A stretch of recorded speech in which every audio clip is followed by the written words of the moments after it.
imagine a world where going pro, or the term going pro, wasn't just used for athletes. Going pro, if you really think about it, should be, or it is, something that we see every day. On pro, baby. I'm going pro. I'm going pro. I'm going pro. I'm going pro. I'm going pro. I'm going pro. I'm going pro.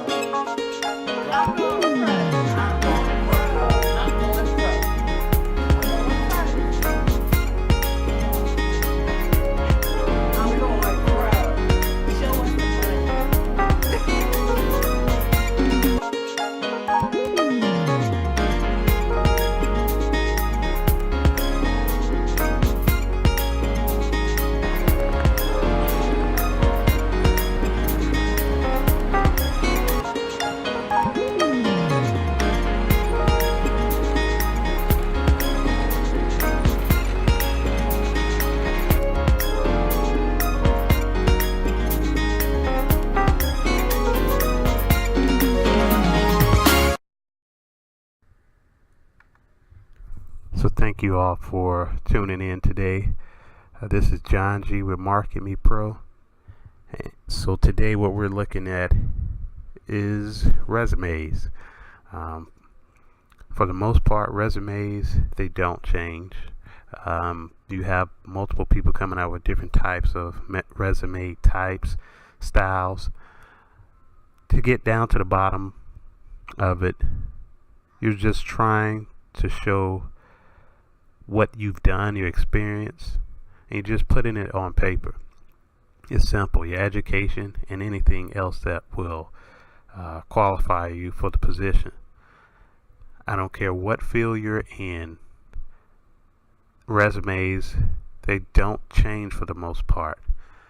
So today I'm just going over, as you see, a brief overview of what a sample resume should look like. First, at the very top of the page, definitely your name. That's the first thing that can disqualify you. Put your name on your resume, please. Also, your address, city, zip. Sometimes some companies may not want all of that, but definitely a means to get in contact with you. Phone number and email. Nowadays, you see the email and phone number prevalent over the city, zip, and where you live. So name, address, email address, and a phone number, cell phone number these days. We want to be able to get back in contact with you. Start off with your name. Now you think I may be sounding redundant going over this, but this is something that will disqualify you fast. And if you're going to do your own resume, don't forget that. Next, you get down to the body of the resume. And I'm just doing a quick overview. You have your professional experience. You don't have to put down all the details of what you've done. You mainly want to put the company name, as you see, city and state, your position title, as you see it outlined here. So I'm going over this fast. You can kind of use this as a template. If you're watching, just follow the same template. Professional experience, company name that you worked for, where it was at, what city and what state. Next, you'll see in the highlighted area, position title. What did you do? Customer service clerk, accounts receivable clerk. What were you doing at that job? And from how long did you do it? From May 2013 to January 2014 is what you're seeing here. Also, what did you do besides, or in detail, what did you do? A lot of people, they don't write complete sentences when they're doing the resumes, but write a complete sentence. You don't have to be precise with putting a period and punctuation. They mainly want to see what you were doing. You have the bullet there. And this will be for your most recent. You want your most recent company that you work for. If it's current, you'll put current, where you'll see January 2014. This is where you put where you are now or your last job, your previous employment. And 3 details, sentences going over what you did. And you're going to need to use some impact words, and I'll go over that later in another segment, but some words that will point out what you did and really capture the resume reader's attention when they're reading your resume, because they're going to be going through a lot of resumes. Next, you'll put the company that you worked for before your current employer. This lets them see that you have a track record of staying employed versus, having time not employed. And it shows your experience. You worked multiple places doing what you've done, whatever it is. They want to see that. They want to see track record of proven successful jobs. So you definitely don't want to put anything on your resume that's going to make you look bad. You want to put something on your resume that's going to stand out and make you look good and relevant. If you worked for your granddad for a couple of months at a store, or your dad's office for a month, and it's not relevant to the job you're applying for, don't do it. Don't put it there. So you see here, it goes from the most current to the job that you possibly started when you got out of college, or current to the previous employer. Next, you have education. Now, sometimes I like to put education above my professional experience. If education is your highlight of the resume, if you don't have a lot of experience, put your education first. So that's the first thing they see. If you have experience over education, put experience first.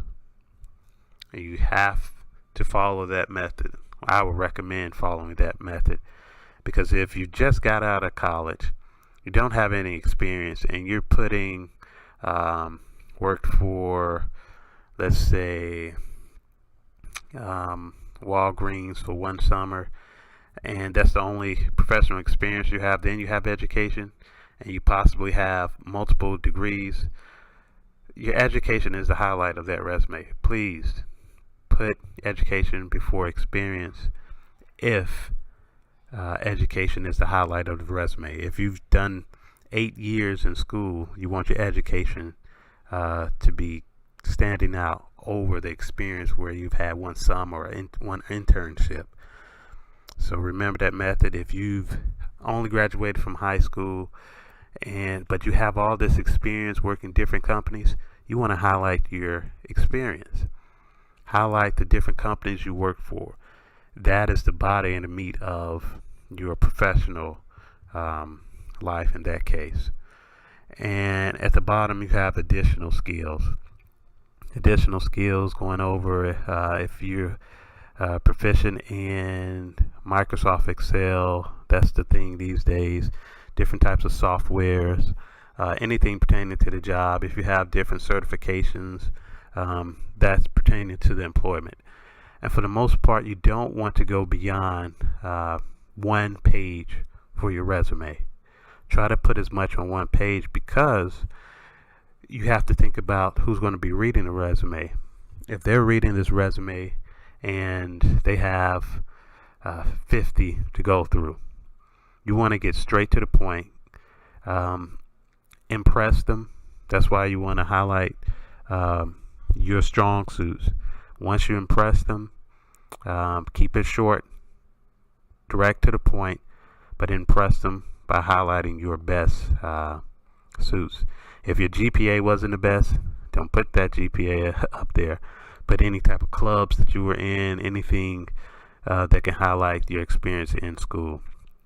And this is just a high level overview of a resume. You can use this format.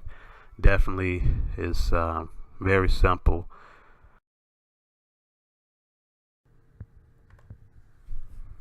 So just to recap what we went over today, on doing a resume and filling out or creating a resume for yourself, because a lot of companies, they'll have you fill out an application and send in a resume. So the resume is pretty much what gets you remembered, gets you in the door, sets you apart from everyone else.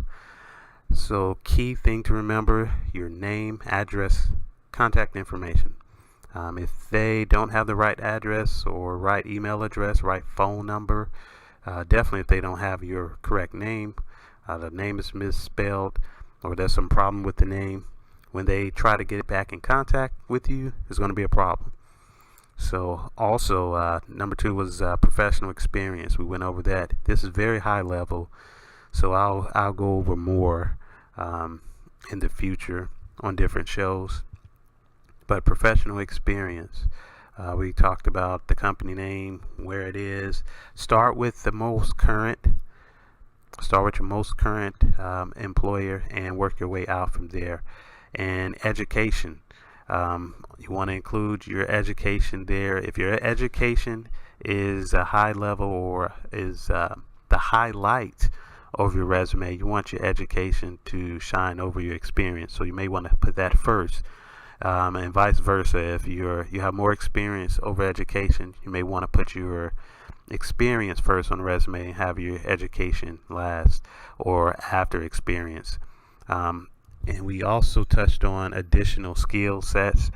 I've seen where that's under your education, but you may want to put that last, just so it's just an added aspect to it. And I also want to not forget to mention a key thing that I did not talk about today was your objective statement, which a lot of schools, a lot of professional development classes, that's the first thing you see above work experience, above school, and anything else, you'll see the objective. So the objective is simply a one-sentence statement letting the employer or whoever you're writing the resume to, letting them know what you're wanting to do, hoping to do, and just putting it in a very impactful way to where, again, just one sentence and just get straight to the point. That's your objective. That objective will go above your work experience and above education. So I didn't touch much on that, but I really want to just hit on the body of the resume and just the things that I feel most people really need to work on. The objective statement, sometimes it can make and break you, but they really look at the experience and the education and just your contact information. Whenever we're looking through resumes, sometimes the objectives can make a difference depending on where you're applying to, but we'll touch on that at a later time on a later show. Hopefully I can do a full thorough review on resumes and have someone in on the show that we can go over that. So I hope you enjoyed everything we went over today. Imagine a world where going pro, or the term going pro, wasn't just used for athletes. Going pro, if you really think about it, should be, or it is, something that we see every day. But the excitement of going pro is not the same with these everyday positions. As a teacher, plumber, barber,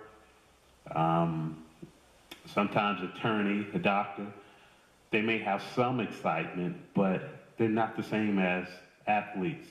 I know when I was growing up, going pro, that term, the minute you heard someone say going pro, you automatically thought about professional sports.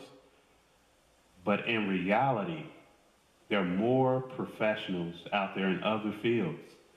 But where's the excitement? Going pro, baby.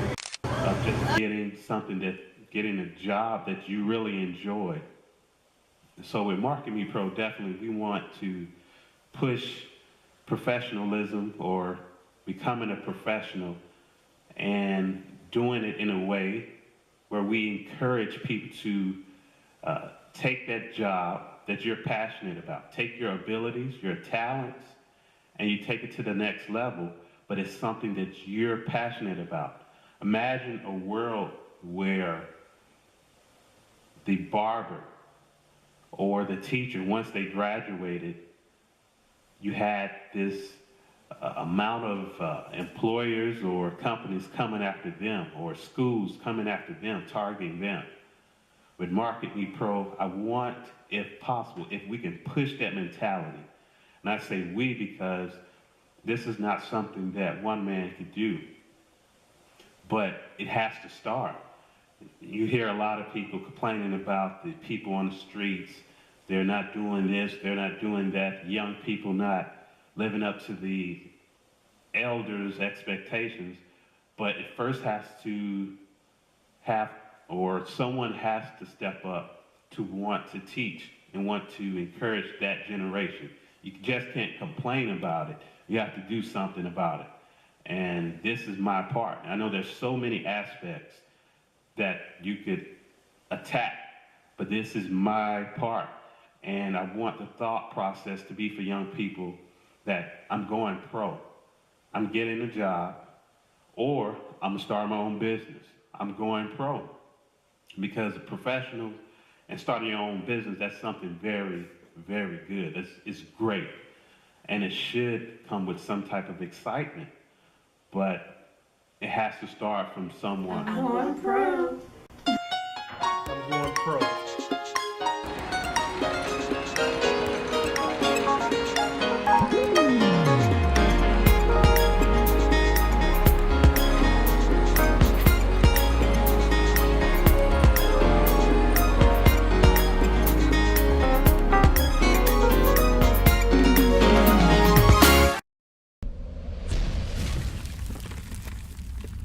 I'm going pro.